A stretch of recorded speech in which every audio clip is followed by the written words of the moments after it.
What up, y'all? Chargers Truther coming to you May 10th, 2024. Rookie minicamp just started. Not too much going on. We're still in the middle of the offseason. But here I'm here to talk about some interesting roster battles that'll be going on throughout this offseason, into the preseason, and into the regular season. Some question marks regarding this team. Obviously, we got a bunch of players in this draft. We got like 3 receivers, 2 cornerbacks, a late running back, D-line, linebacker, and a tackle.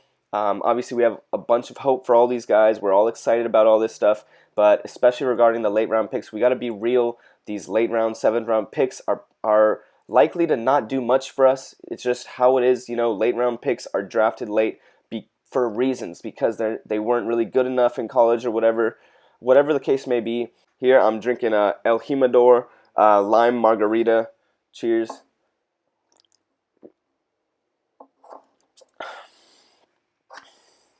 Pretty good. Tastes like an alcoholic Sprite a little bit. Yeah, I don't really have a pun for this, but yeah, let's go. So the first position battle I'm interested in looking at, going straight from the top to the bottom. Here you can see the LA Chargers depth chart. First one I'm talking about is at the running back position. Obviously, we know Gus Edwards and J.K. Dobbins are going to be playing, going to be getting the ball quite often. But I'm looking at the 3rd string running back position, Isaiah Spiller versus Kamani Vidal. Vidal is a 6th round pick, excuse me. Vidal is a 6th round pick. Spiller was a 4th rounder going into his 3rd season, I believe. Spiller hasn't really done much at all for this team. Been riding the bench, underperforming, but maybe in this new Harbaugh system he can flourish and maybe reach his potential. Vidal was a 6th round pick, like I said, so not too much hope there, but he looked good on his tape. He's smaller though. Going to be really interesting who can take that third string running back position and maybe even push for a 2nd string. Maybe, who knows? Nobody knows. But they're all professionals. It'll be exciting to see. In the preseason, these guys are probably going to be battling it out. We'll probably keep 3 running backs on the roster. I don't really think we keep 4, but maybe. So yeah, it is what it is. Isaiah Spiller going up against Vidal for that 3rd string spot. You may think that 3rd stringers don't really matter, but I'm here to tell you every position on this, every spot on this roster matters, all the way down to the 53rd man. Players get injured. If someone's down on the depth chart, but he's good, he's playing well, he's hot, he's gonna move up the depth chart. We see it all the time. On all the teams, guys come out of nowhere to be a stud. Puka Nacua, all that kind of stuff. If you're good, you're going to get the ball, and good players make it obvious. Next one I'm here to talk about is the receiver 2, wide receiver 2. Quentin Johnson going up against DJ Chark. Quentin Johnson obviously was our 1st round pick the year before. Didn't really have the best season. He did put up, I think, like 500, 600 yards, had a touchdown or 2, couple touchdowns. His hands are the question mark. We expected him to be better, but maybe he just had a bad rookie season, and maybe he can get it together and become a good player, a stud, like I think we all expected him to be. DJ Chark is an experienced receiver. He's a veteran. I think he's going into his 6th or 7th year now. He's athletic. He's pretty productive. Had a 1,000-yard season, I believe, and these guys are going to be battling out for that receiver 2 spot. There's also Ladd McConkey, who's probably going to be more of a slot guy. So on that outside next to Josh Palmer, it'll be interesting to see Quentin Johnson, if he can step up and really be that dude that we expected him to be, versus DJ Chark, who's going to be challenging him. This is a challenge to Quentin Johnson. Can you be that dude? Can you beat out DJ Chark, a proven receiver? Then show us. Let's see right now. We don't want no bench riders no more. No more bench riders on this team. Obviously, there's going to be people on the bench, but you don't just get to ride the bench throughout your career. No more of that. No more of that. This is not the Telesco era anymore. All these bench riders, year after year after year. No more of that. So, very interesting. Like I said, Quentin Johnson versus DJ Chark. Next battle I'm looking at is Brendan Rice versus Cornelius Johnson. Also, you could throw in Darius Davis, but Darius Davis is a returner. He's a good returner, so he's pretty much got his spot locked up, I believe. And all these guys going for the 4th or 5th wide receiver spot, something like that. The last wide receiver spot on the roster. These guys this is two 7th round picks, I believe. I think these are 2 7th round picks. Again, 7th round picks don't usually do much in the NFL. Gotta be a little realistic, but who knows? They both have tape. They both played at good schools. Rice looked like a good receiver in college, and Cornelius Johnson had his tape too. These guys are pretty much going to be going head to head for that last spot. We're going to see who's able to make the roster. Maybe they both make the roster. If you're good, you're good. It doesn't really matter where you get drafted. But yeah, this one's a very interesting one. I think we're all excited to see, especially Brendan Rice because of his name. But you can't write off your name. Obviously, he knows that. Everyone knows that. And we're excited for that battle. We're going to be watching that for that last wide receiver spot. Going to be interesting. Next one. This one's a big one on our offensive line. Obviously, you guys know we got Joe Alt and we have Rashawn Slater. I'm looking at Sawyer versus Pipkins. Who's going to be that starter? Who maybe even you could throw in Zion Johnson in there.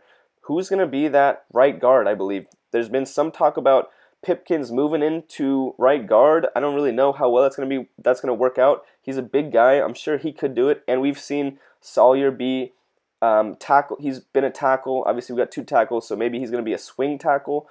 But I think I kind of like Sawyer to stay at that guard position. I think he was drafted as a guard, and Pipkins to be that backup. I know that we're paying Pipkins. He got a good contract or whatever, but I don't care who's making what money. That doesn't matter when you are, we're trying to win games. We're not. Money doesn't really matter anymore. When we hit the field, we're trying to win games. Money doesn't matter. So if this guy's making a ton of money to be a backup, it is what it is. He's going to be the backup. It's not going to, he's not going to get that spot just because he's making money. So Sawyer versus Pipkins, who's going to be that 5th starter on that offensive line? That's going to be an interesting one to watch.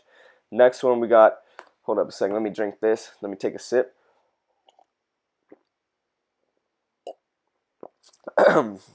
Next one, we got defensive tackle.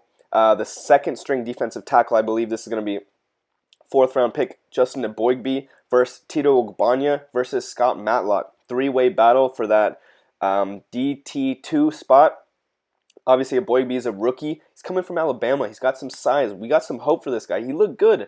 I like the guy. I mean, at least from what I've seen on tape so far. Ogbanya is I think he's in his 3rd or even 4th season. People are high on him, but honestly, I've never seen this guy really do anything. I've been waiting for this guy to step up for a long time. This is going to be one of his last shots. If he doesn't, show us what he's got, why he belongs on the team, he might get cut. But obviously, we got hope for this dude. Going to be interesting to see under Harbaugh, maybe a new team dynamic if this guy can flourish just like all these Tom Telesco guys that have been bench riders and all that. Then Scott Matlock, who's a rookie, I think 5th or 6th round pick last year. He didn't really do anything either. I want to be nice. I want to be positive, but I didn't really see him do much at all. Maybe a couple tackles here and there. But we need someone to step up at that D2 spot next to Poona Ford, who's going to be the main nose tackle, I believe. We need somebody. We need to fill this defensive line, interior D-line with some dogs, with some players that can really do shit. We need to be dominant there. Starting off in the trenches. Dominate the trenches and you're going to have a good team. So yeah, Eboigbe versus Ogbanya versus Matlock, going to be a good 3-way battle for that defensive tackle 2 spot. Who's going to be getting a lot of playing time, who's not. Next one, we got Junior Colson versus Henley for that linebacker spot next to Perryman. I believe Perryman will probably be a starter, but maybe not. Maybe you could put Perryman in this, but he's a veteran.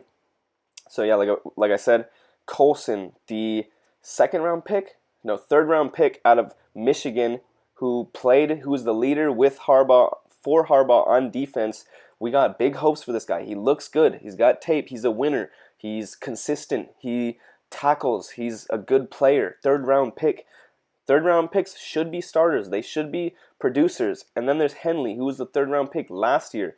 Did absolutely pretty much nothing the year before. Maybe a few tackles here and there. We still got hope for him. But he needs to show us. We need to see things to believe them. Nobody just gets a free spot on this roster. No, that doesn't happen. You got to win the spot. You got to show us why you deserve to have that position, why you deserve to be on the field. We're not just going to, no more weak, team, no more weak spots anywhere on this roster. I mean, obviously that's the goal. So Colson, the rookie, versus Henley, the the 1-year veteran. Who's going to be that starter? Who's going to be riding that bench? Maybe they're going to be switching in. Maybe they're going to be switching in and out, going back and forth. But this one is an interesting one to see. Colson versus Henley. Who you guys got? I would put my money on Colson probably. I don't know. Henley looks good though, but this is going to be a close one. Next, I'm looking at cornerback. You could say cornerback 2, starting cornerback. But I'm probably going to give the edge to Christian Fulton and Asante Samuel Jr. I'm talking about cornerback 3, or someone, the next cornerback up who can, who's going to be on the field most often besides those 2 guys. I'm looking at Tarheeb Still, the 5th round pick, I think. Cam Hart, I think he was also a 5th round pick. And then Dean Leonard and Jasir Taylor, the 2 backup cornerbacks for the past 2 or 3 years or something like that from the Telesco era. So the new dudes from the Ortiz and Harbaugh era that's just starting, the rookies Still and Hart versus the Telesco guys Leonard and Taylor. This is a 4-way battle to see if any of these guys can become some dogs, some contributors, and be on the damn field and actually make some plays for us, actually do something. Catch our eyes, be playmakers, be game changers, get some picks, shut some people down. Can any of these guys do that for us? Obviously, these guys are all pretty much late round picks. Again, people are going to be high on Tarheeb Still, and they're going to be high on Cam Hart. That's all good and dandy, but we got to be real. These guys were not first round picks or second round or third round or fourth round picks. They were late round picks. And just going off the probability, probably not going to be good. I just got to keep it real with you guys. But maybe they will be. There's always a steal. Just like Desmond King years ago. This guy was great. He was a great 5th round pick. So maybe one of these guys or both of them can be the new Desmond King. I hope they will. But we got to be real. We got 4 dudes. Still, Hart, Leonard, or Taylor. Can any of these guys be the Desmond King? All right. Now the last battle I got is safety, and I'm pretty much talking about, I guess Alohi Gilman's pretty much got that role locked up, but I'm talking about JT Woods versus anybody else. Can JT Woods step up and get on the field? This guy's a Telesco guy. He's done absolutely nothing for us. Can he push Alohi Gilman? Can he somehow find himself on the field? Can he beat? There's AJ Finley. Can he do anything for us? Pretty much. I'm looking for these guys to step up, because throughout the Telesco era, there's been a bunch of guys that have just been bench riders, just riding the bench and cruising and collecting the check. And I'm telling you guys, that is not acceptable. That cannot be accepted anymore. That's not going to fly anymore. If you are going to ride the bench through a season, 2 seasons, you're gone. You're gone, guys. So these guys need to step up. All these guys from the Telesco era need to step up or get cut, and we got some rookies that are going to be pushing them, and it's going to be interesting. This roster is changing. Things are changing pretty quickly now. There's going to be some surprise cuts. It'll be very interesting who's going to be on the field come this season. Time flies. Time is flying, but in the moment it feels slow, but time flies. We're going to be in the preseason. Before you know it, the draft has already came and passed. And we're going to see who which of these guys is going to step up. So let me chug this real quick. Cheers.